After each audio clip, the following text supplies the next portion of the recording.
O judaísmo tem três bases principais: o estudo, a oração e as caridades. Mas não todo judeu é erudito, não todos têm o acesso aos segredos da Torá, é difícil. Não todos também rezam com intenção que cumpram. Mas eu diria que 90% dos judaísmos são filântropos. Um coração largo. O caminho entre o coração e o bolso, o caminho curto. Vai nos Estados Unidos, em todos os hospitais, todas as universidades, museus. Olha as placas dos doadores, 80% judeus. Sente que se Deus me deu, é para eu fazer algo com isto.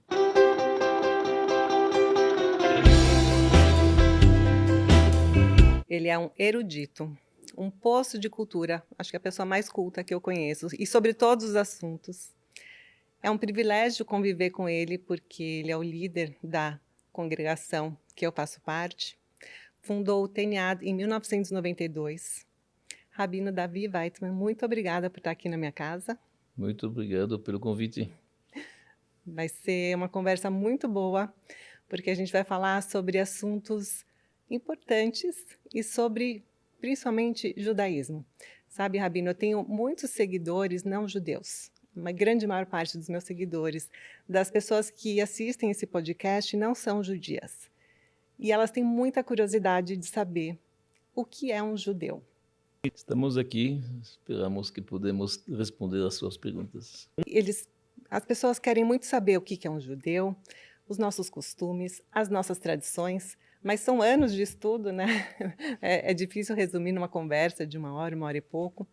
Mas, na sua visão, assim, o que diferencia uma pessoa judia, um judeu de um não-judeu? Como surgiu o judaísmo? E o que é a base do judaísmo? O primeiro judeu foi Abraão, o que nós chamamos em hebraico Abraão Avinu, patriarca da nação. E ele foi o primeiro monoteísta. Vivia numa época que todo mundo era pagão. Até o pai dele tinha uma boutique onde vendia ídolos, fabricava estátuas atrás da loja. Então ele foi o primeiro que reconheceu que tem uma autoridade suprema, um Deus apenas, um monoteísmo puro. Desde lá, cada judeu sente que ele tem uma missão. Ele vem aqui para trazer alguma coisa no mundo. Ele não vem apenas para passear, para comer, para beber, nem apenas pela família. Um judeu significa que Deus escolheu esta nação não apenas um mérito, principalmente uma responsabilidade. Trazer valores, princípios para o mundo. Ética, moral, comportamento, legados. Então, isto significa pertencer ao povo judeu. Trazer para o mundo uma vivência na qual se reconhece a autoridade suprema e pode aproveitar também deste mundo da forma correta. Então, Abraão foi o primeiro judeu e ele foi inovador, né? De propor uma ideia, um revolucionário de acreditar em um Deus único. Até então, não tinha nenhuma outra fé que propagava essa crença. Havia alguns indivíduos que acreditavam num Deus único, como Noé, como Matusalém, mas eram únicos. Aquele que fez uma revolução e ensinou isto para as pessoas ao seu redor. Ele, por exemplo, Abraão criou um albergue, no qual as pessoas podiam comer, beber, se sentir bem. Quando chegava a hora de pagar, ele falava, em vez de me agradecer, agradece ao Todo-Poderoso. Então ele fez uma revolução porque ele fez adeptos, ele com sua esposa Sarah, educar uma geração, um conceito novo, que há um olho que olha e tem um ouvido que escuta tudo. Isto implica um outro comportamento. Então ele teve vários descendentes. Abraão teve vários descendentes. Somos todos nós descendentes de Abraão. Sim, através de Isaac e Jacob, as 12 tribos, isto é o povo de Israel. E uma pergunta frequente que as pessoas me fazem quando eu falo sobre judaísmo era se Jesus era judeu. Jesus era judeu, absolutamente. Então também descendente de Abraão. Claro, patriarca. sem dúvida nenhuma. E então a mãe de Jesus também era judia. Claro, chama E Miriam. assim por diante. A Miriam. Sim. Mas E Jesus aí... partiu para uma outra fé, se auto-intitulou em várias coisas, partiu para uma outra fé, ensinou outras coisas, mas ele é um judeu, nascido judeu. Então, por muito tempo, por muitas gerações, o judaísmo era a única religião monoteísta e depois vieram outras, como o Correto. cristianismo. Todas oriundas do judaísmo. todas, inclusive o Mesmo o islamismo. Islã também, que Maomé não era judeu, mas muito se baseou em princípios judeus. O Alcorão tem muitos princípios que foram copiados quase integralmente em algumas partes do judaísmo. E, Rabino, sobre as nossas tradições e costumes, tem algumas regras bem rígidas, principalmente para judeus ortodoxos, e alguns costumes muito bonitos também. Sempre que eu vou num casamento, que tem alguma festa judaica e eu posto alguma coisa, as pessoas têm muita curiosidade de saber. E uma dessas curiosidades é que muitas dessas festas judaicas são em volta de uma mesa, né? A comida tem algo muito simbólico, né, para a religião, enfim. Como que o senhor vê a importância dessas refeições à mesa, de você dividir O e Talmud compartilhar nos assim? diz, vou falar até a expressão em hebraico, Gedolah legima shemekarevet. O alimento, a bebida junto, a comida, como você falou, aproxima as pessoas. Então, nós que damos muita importância à família, famílias sólidas, unidas, respeito de filho para pais, de netos para seus avós, a gente se reúne semanalmente no Shabbat, é sagrado. Todos os filhos sabem que sexta-noite não se sai. As filhas sabem que não é momento, na verdade, ir para o cinema, porque é um momento familiar. E assim, muitas outras festas, como a ceia da Páscoa, a ceia de Rosh Hashanah e assim diante. A comida aproxima. Então, nós acreditamos muito nisto. E da mesma forma que tem um alimento para o corpo, nós acreditamos que tem um alimento para a alma. O homem tem que alimentar seu corpo. Saúde é importante no judaísmo. Se cuidar, ginástica, tudo ok. Mas também tem que alimentar a alma. A alma não se contenta apenas, na verdade, de um pão de queijo. A alma precisa de mais coisas. Um favor ao outro, uma espiritualização, uma intelectualização, estudar algo, uma reza, uma oração. Isto é o alimento da alma. E eu estava falando na introdução que o senhor é um poço de cultura. Realmente é uma Exagerada, aula de história, exagerada, não, é exagerada. verdade. E cada vez que eu assisto uma aula sua, eu aprendo alguma coisa que eu não tinha ideia. Outro dia o senhor ensinou a história do racidismo. É uma história interessantíssima, né, dos grandes rabinos. E como essa, várias outras, mesmo não ligadas à religião judaica, à nossa fé, mas história mesmo, né? Fatos históricos. E eu queria saber um pouco da sua história pessoal, dos seus pais, da sua origem, como é que o senhor veio parar no Brasil?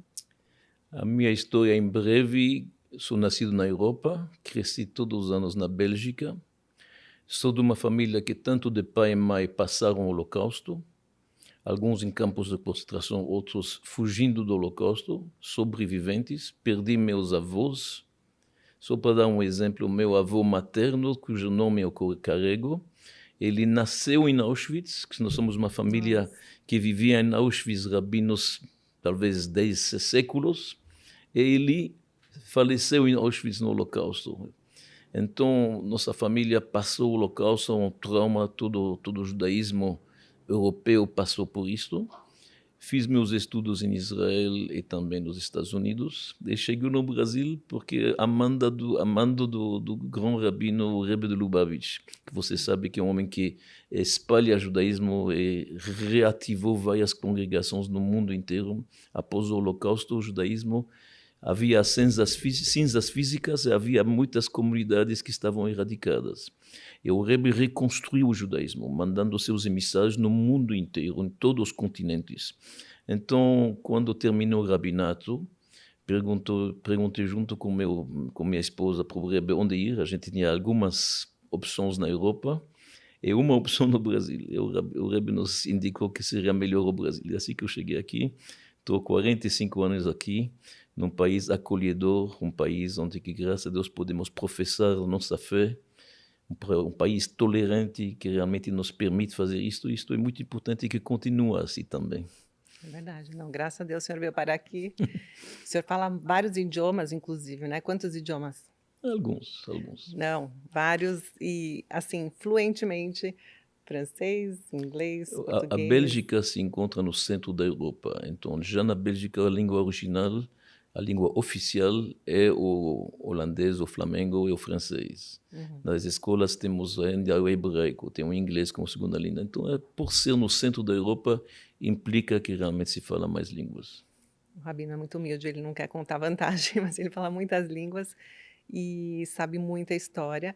A sua história pessoal, então, também é bem relevante, bem importante. Todo judeu tem uma história de perseguição na sua família, seja Ashkenazi, que são os judeus oriundos da Europa, sejam sefaradis, que são fugidos da Inquisição e que foram parar nos países do Oriente Médio, como meu pai. Eu também tenho uma avó que é sobrevivente do Holocausto, uma avó Ashkenazi, alemã, e toda essa nossa história de perseguições e de genocídio traz traumas para a gente, né? Mas eu nunca imaginava, na nossa geração, reviver esses momentos.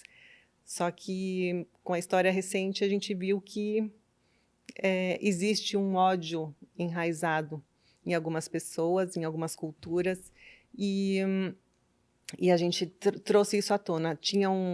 Agora que a gente está voltando, 80 anos depois do Holocausto, estão voltando ao mesmo número de judeus que existiam na época pré-Holocausto, né? 15, 16 milhões. E então aconteceu efetivamente um genocídio na Segunda Guerra, com essa perseguição nazista. E agora que a gente estava curando essas feridas, volta a acontecer uma catástrofe dessas. L'histoire se répète.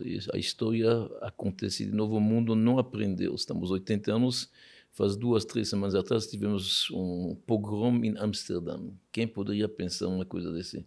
Na minha infância, a Holanda era um dos países mais pró-Israel. Pró-Israel de uma forma inacreditável. E olha o que acontece. As coisas, infelizmente, o mundo não aprende. O antissemitismo é uma coisa que existe e não tem lógica nenhuma. Quando a gente estava na Polônia ou na Rússia, odiavam a gente porque a gente é diferente. Temos barba, temos uma kippah, temos roupa preta, então se são diferentes, a gente não gosta, sai daqui. Os judeus da Alemanha, que eram exatamente como os alemães, sem barba, bem arrumados, uma gravata, mas uma jaqueta bem bonita, falaram, nós odiamos você porque vocês são como a gente. Você não pode ser como a gente, você tem que ser diferentes. Quando os judeus chegaram na França, ou na Europa Central, falaram, vocês são cosmopolitas, vocês não são cidadãos realmente chauvinistas como franceses, vocês pensam em outro país, vão para seu país, sai daqui. Quando chegamos no nosso país, nos dizem agora, sai daqui também de novo. Vocês não têm direito de ter um país. O que é que acontece? O antissemitismo não é uma coisa lógica. Existir, infelizmente, acredito que vai existir. Porque tem pessoas que nascem com ódio, tem pessoas que não são boas, tem pessoas que querem prejudicar, que talvez não tiveram em casa a educação correta, entender como que tem que ser pluralista, tem que entender que tem gente que não pensa como a gente, mas também tem o semblante divino. O que o judaísmo nos ensina? Mesmo alguém que é diferente, mas é uma criatura de Deus, ele tem um semblante divino, então tem que se respeitar, tem que saber conviver, que é o mais importante. Mas eu acho que hoje em dia nós temos que se concentrar não tanto no crescimento do antissemitismo, que é uma preocupação, sem dúvida nenhuma, e nós oramos e rezamos que não aconteça no Brasil, um país tão acolhedor. Mas, do outro lado, a gente está vendo, principalmente desde o 7 de outubro, deste ataque, Deus nos livre, o que aconteceu, deste massacre, a palavra certa é o massacre que teve lá em Gaza, partindo de Gaza em Israel, estuprando, matando crianças, decepando, decapitando, coisas horríveis. Desde lá nós estamos também assistindo a um crescimento de filossemitas.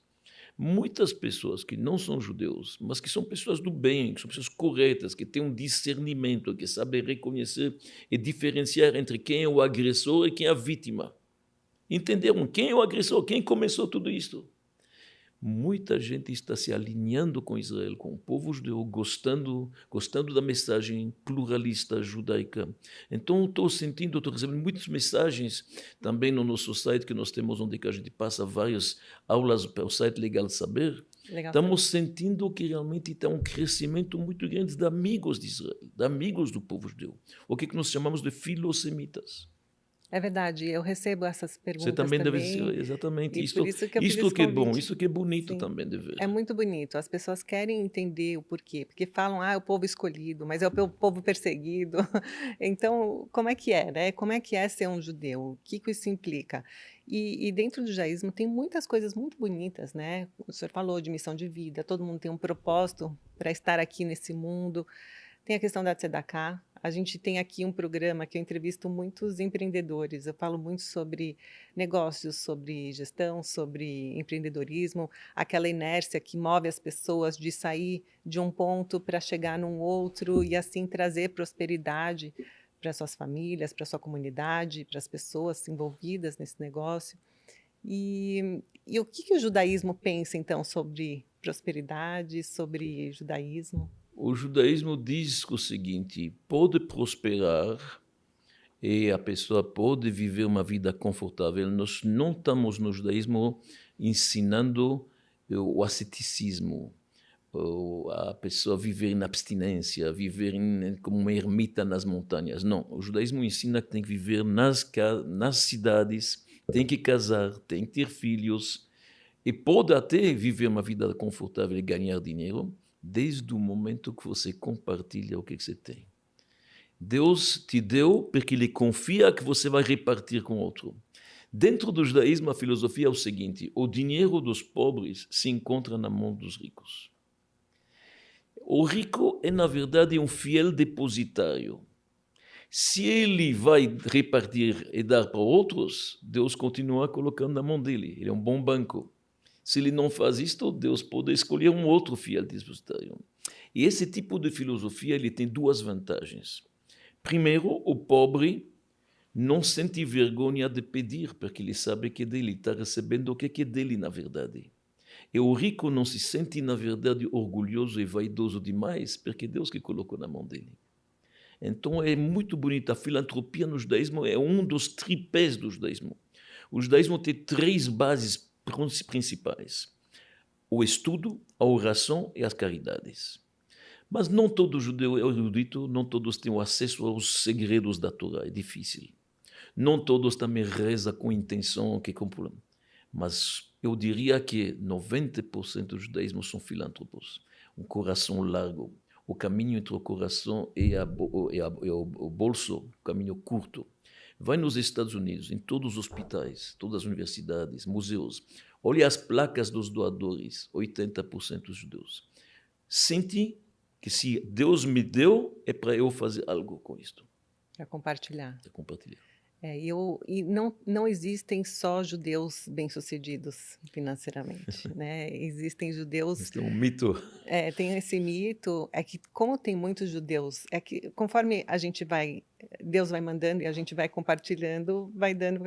Eu entrevistei o senhor Eli Horn e ele falou muito isso, que Deus é o sócio dele, então ele não vai querer ficar mal com o sócio, por isso que ele faz a filantropia, ele é muito devoto da filantropia e dessa justiça social, né, que é a tradução de tzedakah, né, isso. Correto. E, dentro, dessas minhas entrevistas, já conversei com vários outros judeus não tão, tzadikim, né, justos e devotos como o senhor Eli, como o senhor, mas que também são judeus, por acaso, e eu percebo isso, que não importa o nível de fortuna dessas pessoas, sempre tem em mente essa coisa de compartilhar com os menos favorecidos. E tem também Eu o acho que outro isto vem lado. da educação. Quando a criança vai para casa, para a escola, desde pequeno, qualquer escola judaica, a mamãe dá para ele uma pequena moeda para colocar no cofrinho da tzedakah dos pobres. Então, isso já faz parte da educação nossa. Uma coisa quase inata. É verdade, é educação. E educação é a base de tudo, né? Claro. Para o bem e para o mal. E tem muitos judeus também que não nasceram em condições privilegiadas e que não têm uma condição financeira e precisam dessas ajudas.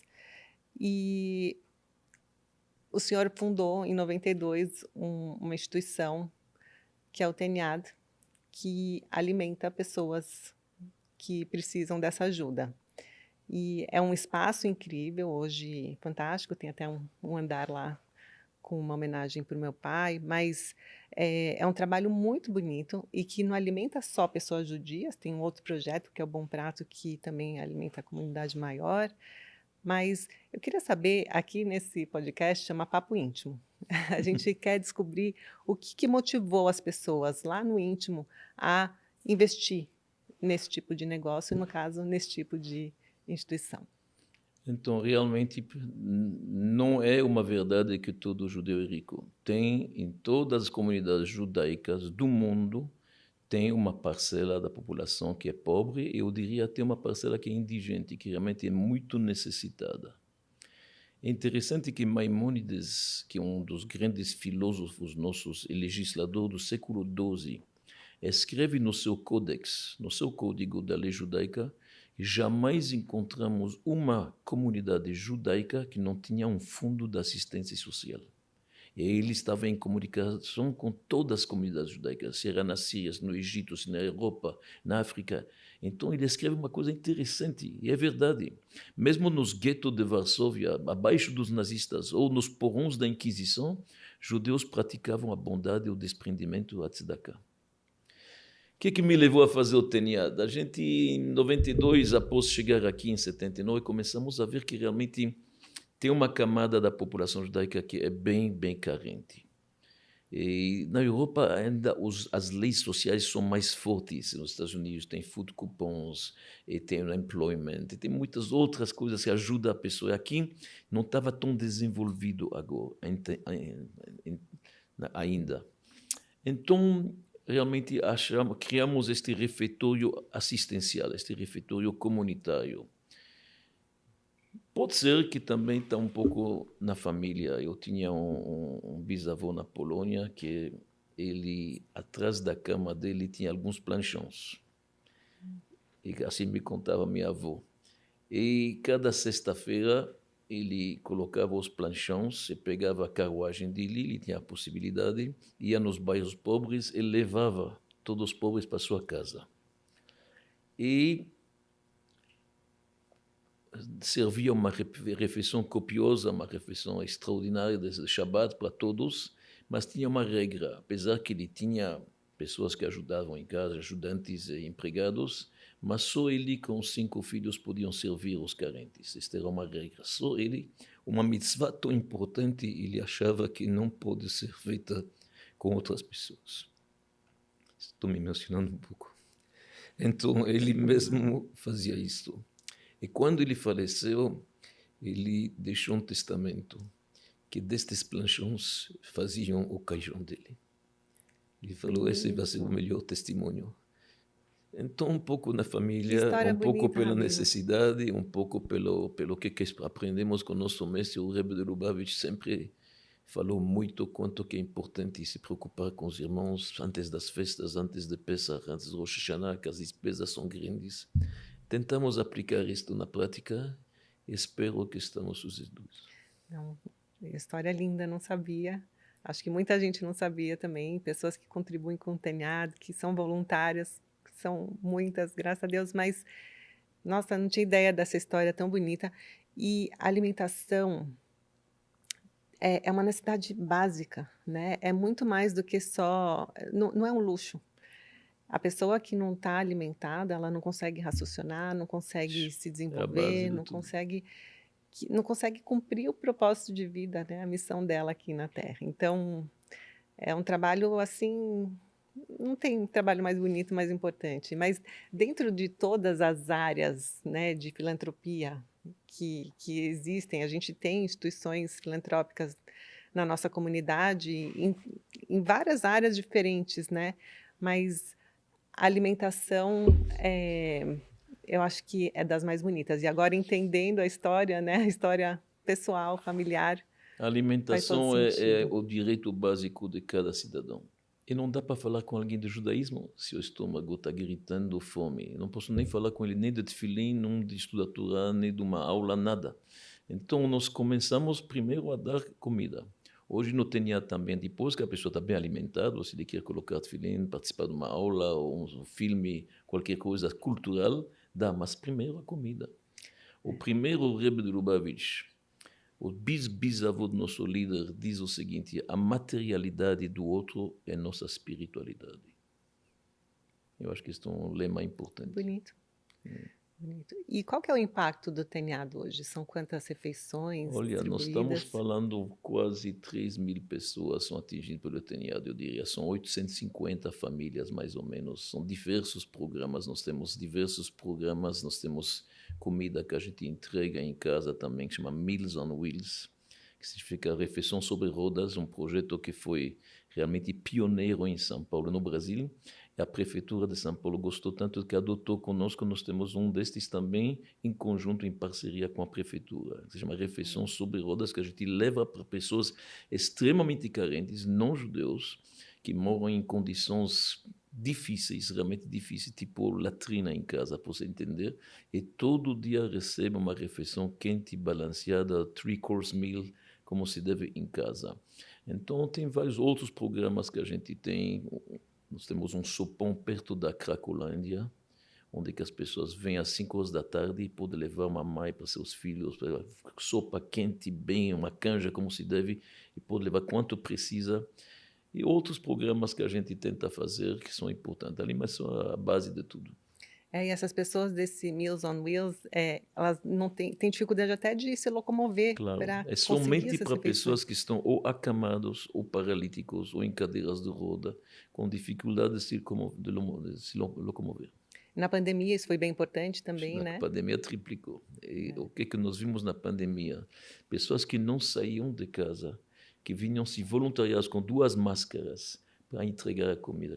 Pessoas que mandavam seus motoristas, pessoas vindo de bicicletas, outros de motor. Não saíam de casa, mas para entregar comida para outros, centenas vão, porque na pandemia o número cresceu para centenas e centenas e centenas, todo Sim. dia.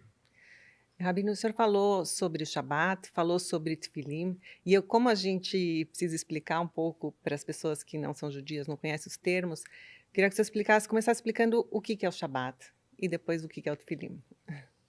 O Shabat, primeiro, é um atestado. Eu estou testemunhando que eu acredito que o mundo foi criado. Não é apenas um Big Bang, não é algo evolução, como diz Darwin, mas Deus criou o mundo a partir do nada. E de acordo com a nossa tradição, criou o mundo em 6 dias, no 7º descansou. E a gente está tentando imitar o Criador. Então, 6 dias produzimos, trabalhamos, corremos, fazemos todo tipo de afazeres. No 7º, a gente se recolhe. A primeira coisa é um testemunho, que eu acredito num poder supremo que criou este mundo. Não veio do nada. Nada vem do nada. Se eu deixar aqui um pouco de tinta e aqui aparecer um livro, eu não posso dizer que o mosquito pegou e não funciona. Alguém tem que fazer. A segunda coisa, o Shabat é maravilhoso porque é um tempo exclusivo. Assim como o marido ou mulher, é bom que ele saia durante a semana com amigos, social, muita gente vai junto, mas de vez em quando o casal precisa de uma exclusividade. Conversar, colocar as coisas em dia. A comunicação é importante. Pessoas casadas sabem isto. Se a comunicação não está boa, o resto não está bom. A mesma coisa com Deus. Deus pede da gente um dia exclusivo. Durante a semana você trabalha, você tem business, você faz, você produz, tudo. Um dia eu te peço, pensa em mim. Uma reza um pouco melhor feita. Vai na sinagoga, pensa na tua família, senta com teus filhos. A semana inteira, não janta com teus filhos. Senta com eles, escuta, vê o que eles aprenderam. Escutar, dedicar, exclusividade. É maravilhoso. O Shabat é o maior presente que Deus nos deu. No Talmud está escrito que Deus disse assim: domingo tem um par, segunda, terça tem quarta, quinta tem sexta. O Shabat ficou sozinho. Este presente eu vou dar para o povo judeu. E deve ser tão bom que muitas nações e muitas religiões imitaram um pouco também um dia de descanso. E hoje se fala de 4 em vez de 6. 4 dias úteis em vez de 6, aí é meio puxado. É puxado, é puxado. Mas, eu gosto particularmente do Shabat também, porque é justamente esse momento de reunir a família, né? Claro. Não só a minha família, a gente tem o costume de reunir a família estendida, né? Então, com minhas irmãs, minha mãe, meus sogros, sobrinhos, é um momento de a gente confraternizar mesmo, e é toda semana, porque tem muitas famílias brasileiras que se encontram no Natal. A gente não, a gente se encontra toda semana, isso é muito rico, né, a gente É um parar tesouro. e se dedicar, ouvir as histórias dos nossos das pessoas que são próximas a nós, de quem a gente ama, É então maravilhoso, é é maravilhoso. maravilhoso. E a questão do tefilim? Tefilim é o seguinte. Em português, o tefilim significa filactério. São duas caixas pretas que contêm os trechos mais sagrados da Torá, onde que se fala o Shema Israel, a unicidade de Deus. E, por exemplo, a mitzvah de colocar uma mezuzá no portal da casa para nos proteger. E tem pergaminhos dentro dessas caixas, colocamos elas no braço esquerdo e em cima da cabeça. Qual é o significado disto? Qual é o problema grande, se podemos até falar a praga que nós temos hoje em dia? Que existe, infelizmente, inconsistência entre o que se pensa, o que se sente e o que se faz. Muitas vezes a pessoa está convencida de uma coisa, mas quando ele vai fazer, ele faz outra. Muitas vezes ele sente algo extraordinário, mas não consegue expressar. A Torá quer colocar uma harmonia entre a mente, as emoções e a ação. O tefilim é colocado no braço esquerdo, ao lado do coração, que são as emoções, e em cima da mente, para canalizar. Não todo pensamento é permitido. Pensamentos de terroristas, como matar, como planejar, proibido. Não todo sentimento é correto. Desejar a mulher do outro não é correto. Não toda ação é permitida. Então nós canalizamos, nós amarramos o braço, amarramos a cabeça para poder colocar uma harmonia extraordinária entre o pensamento, emoção e ação, na direção certa. Que bonito, eu nunca tinha ouvido a explicação assim. E nesses momentos são os momentos de oração. A prática de colocar o tefilim é exclusivamente dos homens, Dos né? homens e Os homens somente durante os dias da semana, nem no no Shabat, Shabat, não. nem nos dias de festivais. Sim. E isso mostra que mulher e homem têm papéis bem definidos, né, no Claro. judaísmo. Como que o senhor definiria esses papéis? Então, no judaísmo, a gente costuma dizer o homem, para falar com Deus, precisa de um celular especial, de última geração, se chama tefilim ou filactério. A mulher é tão afinada com Deus que ela não precisa disso. Ela pode falar com Deus sem tefilim. Linha direta. De acordo com o nosso judaísmo, a gente acredita que as mulheres está muito, muito ligada. Ela tem um senso assim espiritual melhor, já que Deus confiou para a mulher a gestação e a educação, que são assuntos essenciais neste mundo. Ela está afinada com Deus, extraordinária, antenada, eu diria, com Deus. Então, não é que no judaísmo a mulher é menos que o homem. Ao contrário, o judaísmo sempre respeitou muito a mulher. O judaísmo não precisa de um movimento Women's Lib, libertação da mulher, porque sempre foi liberada e emancipada. Olha bem nossas festas. Purim, quem é a protagonista maior? Esther.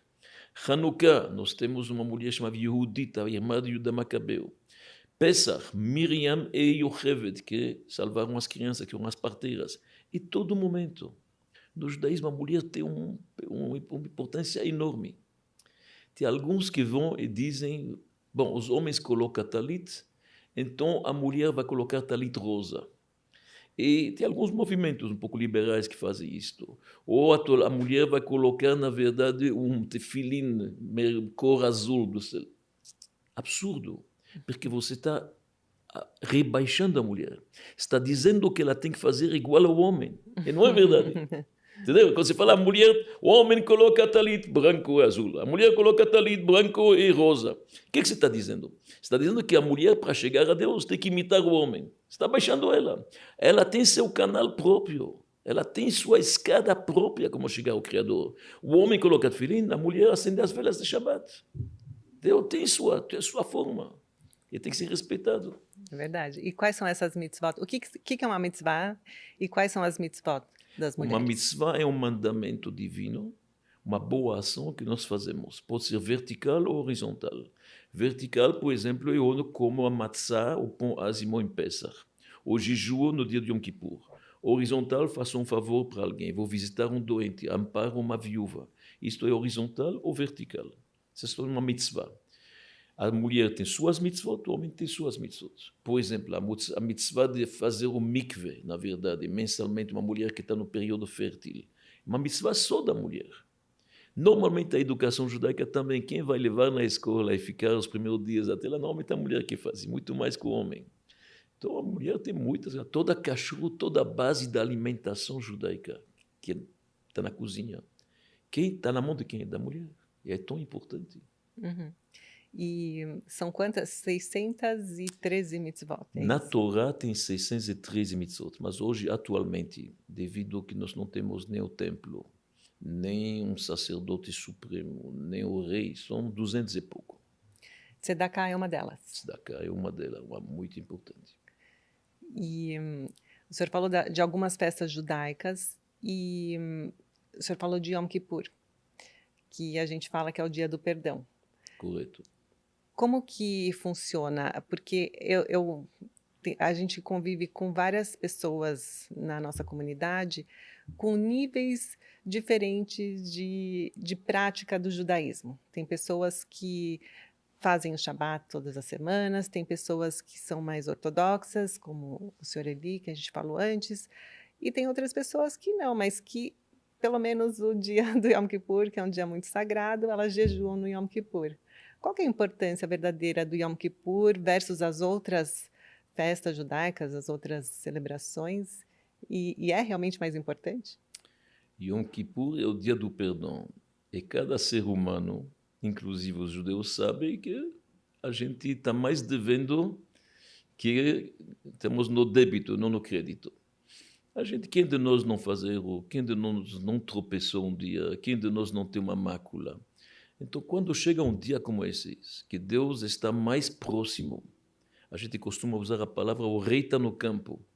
Quando o rei está no palácio, é difícil falar com ele. Mas quando ele está no campo, qualquer um pode chegar a fazer um pedido.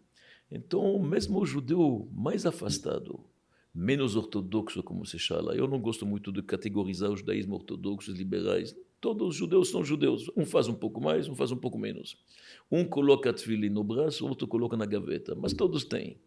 Então, quando chega, na verdade, Yom Kippur, é interessante, você pode perceber no final de Yom Kippur, que é o clímax, é o máximo, a Neilá, tá certo? Você vai ver judeus que não vê o ano inteiro, mas estão lá cantando, fervorosos, participando, porque é a alma dele que está brilhando.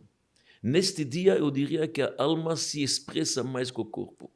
Durante o ano, muitas vezes, o corpo, ele esconde um pouco nossa alma, oculta ela. É como a máscara. Você sabe, a Purim a gente coloca a máscara. Yom Kippur a gente tira ela. Todo judeu tira a máscara e sabe a verdade. Bonito. E é celebrado logo depois do Ano Novo Judaico, né? Quando a gente faz aquele balanço e realmente a gente vê, que nem no Ano Novo, né? A gente pensa, não, o que que eu fiz esse ano, o que que eu vou fazer para o ano que vem, quais são as minhas novas metas. Então é esse momento de balanço e é um momento especial mesmo, né? Absolutamente, absolutamente. E eu gostei muito, o senhor falou de que não tem mais judeu, menos judeu, dependendo das práticas. Eu acho que cada um faz do seu coração o que sente, o que não é forçado, né? Porque muitas pessoas também acabam abandonando tudo porque elas se forçam a ir além das limitações dela, tem a criação, né? Tem a origem da família e acabam se forçando a ir além e acabam abandonando tudo em algum momento. Então, é importante ir respeitando os seus limites, não fazer nada muito forçado, que aí eu acredito assim, pelo menos, que aí fica mais duradouro, né? Essas práticas. Sem dúvida. Cada um tem seu ritmo. Cada um tem seu ritmo. Mas o mais importante é a direção certa. Se você tem duas pessoas, um está no quinto andar e outro está no terceiro andar, quem está mais alto? Depende. Se aquele do quinto andar está descendo e aquele do terceiro andar está subindo, ele está mais alto. É verdade. Na vida, o importante é a direção, saber onde que eu quero chegar, o que eu gostaria para meus filhos, que tipo de família que eu gostaria. E a gente vai se aproximando cada vez mais. A vida é uma luta. Claro que de vez em quando a gente tropeça, Mas que Deus nos colocou aqui, na verdade, dois. O homem é feito de corpo e alma. Assim. O corpo é da terra, a alma é divina. Então a alma puxa para cima, o corpo puxa para baixo. É uma luta constante. E para vencer, precisa estudar, precisa aprender. Esta é, na verdade, a tarefa do rabino, de ensinar como vencer a luta interna, que de vez em quando é mais importante que os conflitos internacionais. É verdade. Aliás, essa é uma pergunta que me fizeram bastante. O que é um rabino? Entendemos o que é um judeu, um discípulo, um descendente de Abraão. E o que é um rabino? Qual que é o papel de um rabino? O rabino, para começar, é um ser humano. E ele tem que, como todos os seus correligionários, ele tem que estudar, praticar e fazer uma família. Importante casar e ter filhos.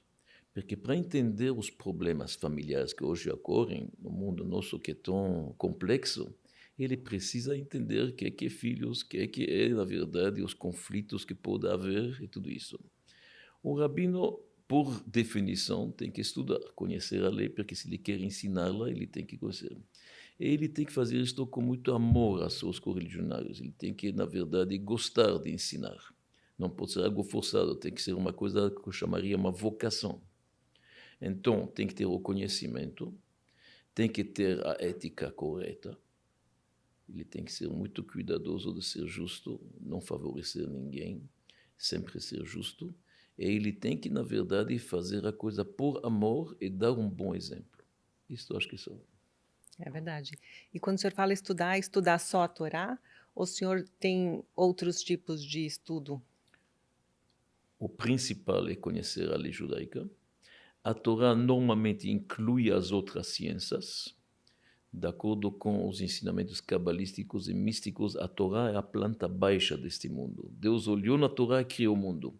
Então, na Torá, no Talmud, a Talmud, que é a lei oral, tem a lei escrita, tem a lei oral.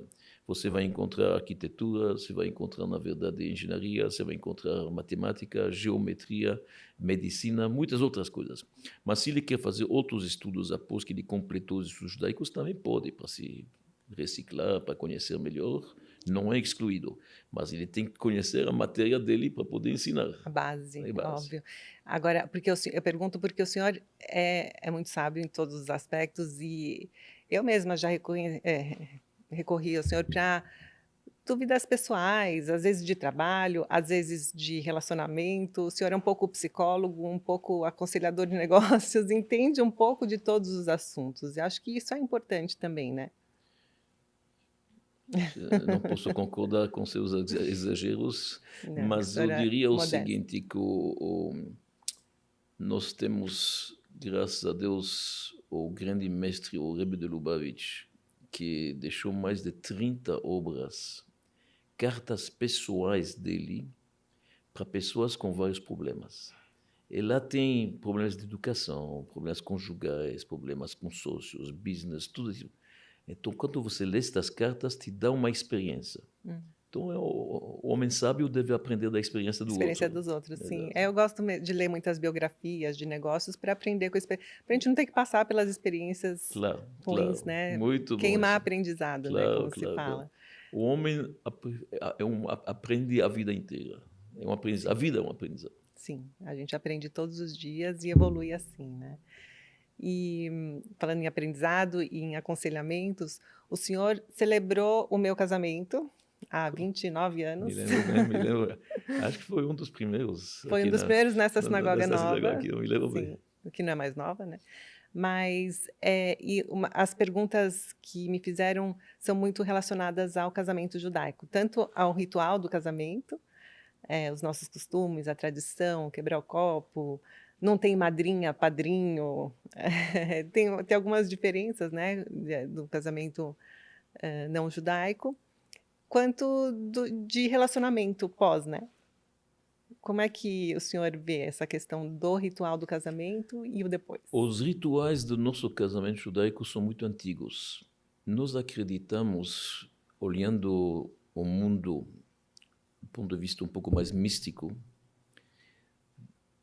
houve um casamento cósmico entre o Criador e o povo de Israel no Monte Sinai.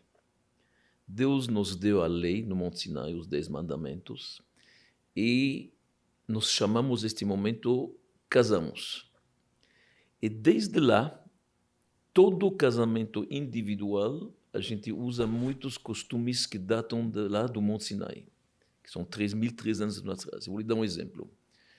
O Monte Sinai era branco, a noiva vem de branco. Deus nos esperou por lá, o noivo chega primeiro.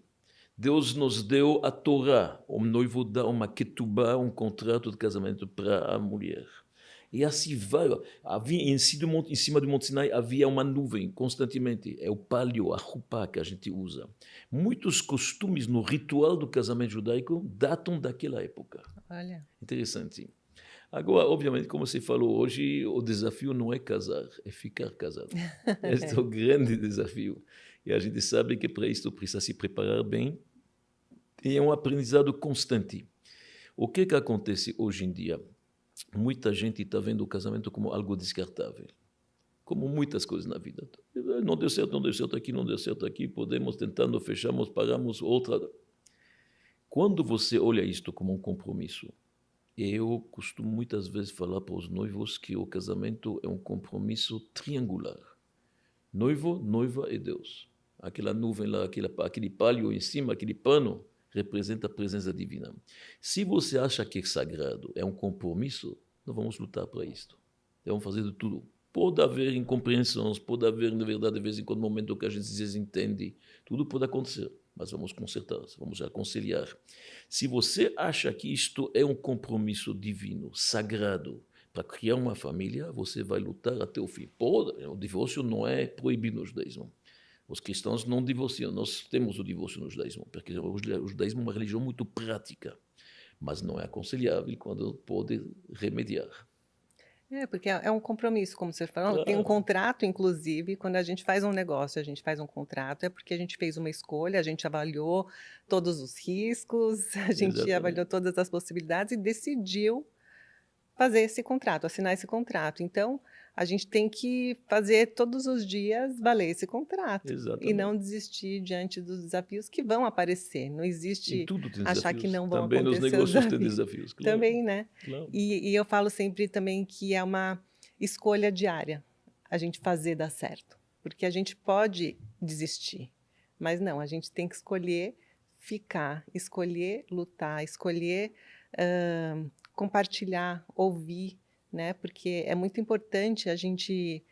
Casamento não é feito por uma pessoa só, né? A gente tem que compartilhar, a gente compartilha a vida, a educação dos filhos, enfim, os momentos bons, os momentos difíceis, mas a gente compartilhar e se interessar pelo outro, fazer com que dê certo, eu acho que é o que faz a diferença, né? Para um casamento Tem que lutar, duradouro. é sagrado, é importante, é famílias sólidas que fazem uma sociedade melhor. Uhum. E em relação à criação dos filhos, o que a Torá diz? Como é que funciona? A criação dos filhos é muita transpiração, mas também muita oração. Muita. Em outras palavras, não somente que a gente tem que se esforçar, tem que rezar todo dia. O mundo é complexo, o mundo não é fácil, com muitos desafios. Com a tecnologia, hoje, crianças pequenas têm acesso a tudo que se pode imaginar. Então, a educação começa pelo exemplo. Começa pelo exemplo. Se o pai está na mesa de jantar e todo o tempo no celular, jamais vai conseguir que o filho pare. Então, começa pelo exemplo. Isso o judaísmo acredita muito, mas também nós acreditamos muito, como diz o rei Salomão, educa a criança quando ela é pequena. Depois não vai partir deste caminho. É muito importante na tenra idade. Tem muita gente que se engana e pensa que a educação começa quando o jovem começa a entender 13, 14, 15 anos, que ele já raciocina sozinho. Não. Tudo que você incutiu numa criança pequena, isto fica para a eternidade. É muito forte. Uhum. Uma vez um pai me falou, meus filhos pequenos, eu deixo eles escolher o que eles querem. Não impõe nada. Não vou começar a falar com meu filho, fazer reza, comer, Shabbat, Yom Kippur, nada disso. Falei para ele, interessante, eu só queria saber quando o teu filho pequeno de 2, 3 anos está se aproximando da tomada, ele coloca os 2 dedos na tomada, o que você faz? Ele entendeu. É óbvio que nós temos que ajudar nossos filhos para fazer a escolha boa. E para ajudá-los a fazer a escolha boa, tem que começar pequeno. Uhum. É isso que a Torá diz, entendeu? Não é que você deixa eles escolher. Nós, os pais, sabemos muito bem o que é bom para os filhos. Melhor que eles, até uma certa idade. Então, nós temos já de pequenos começar a incutir-los a gostar das coisas certas e a proibir as coisas erradas. E o senhor e a dona Sônia fizeram uma família muito linda, numerosa, Isso é tudo graças a mérito da Deus. minha esposa. Eu estou São trabalhando muito quantos fora de filhos, casa, netos tudo e mérito da bisnetos? minha esposa. São quantos filhos, netos e bisnetos? Graças a Deus são 9 filhos e muitos netos. Que legal. O senhor já tem bisnetos? Não, Ainda não. se Deus quiser.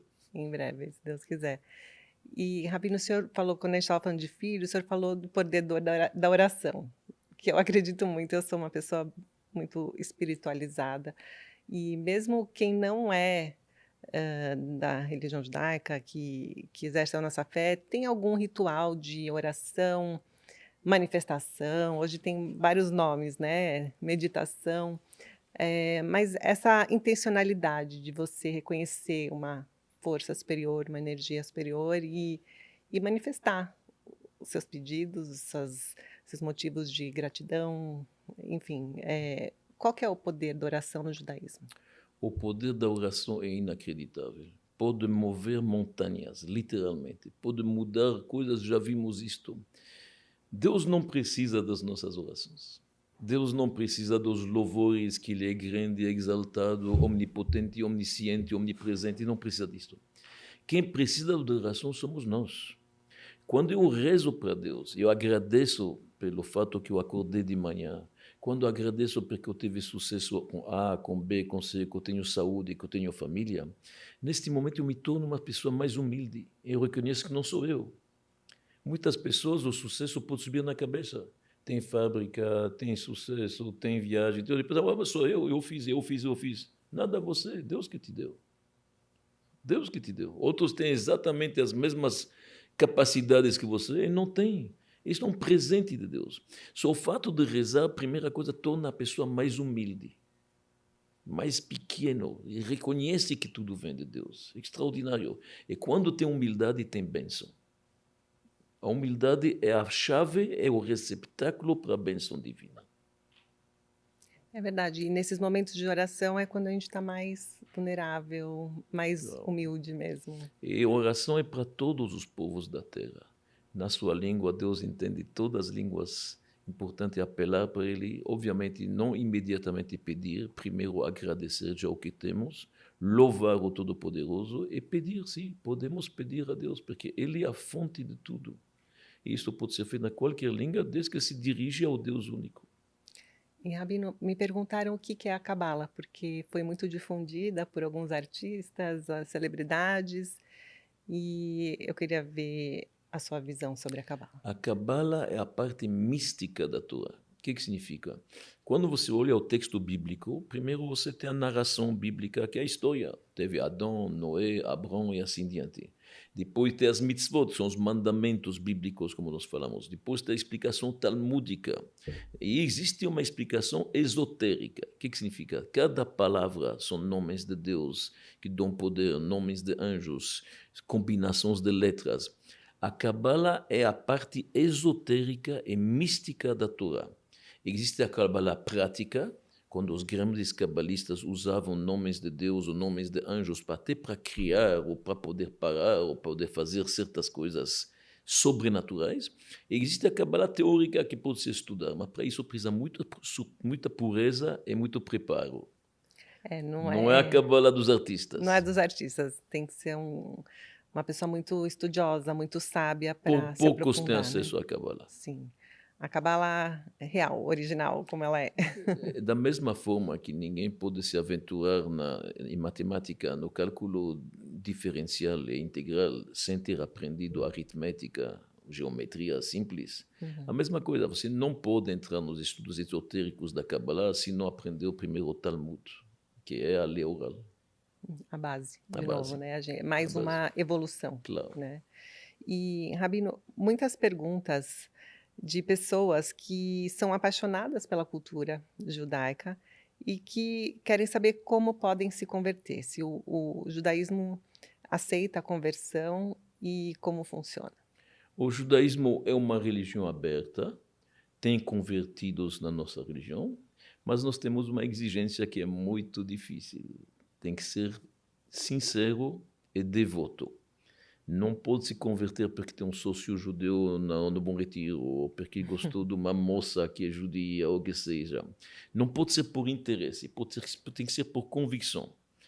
Existe um processo de conversão. No Brasil não tem a conversão autêntica como se deve, ela existe em Israel, mas o judaísmo não exige e não prega a conversão. Nós não somos um povo prositelista.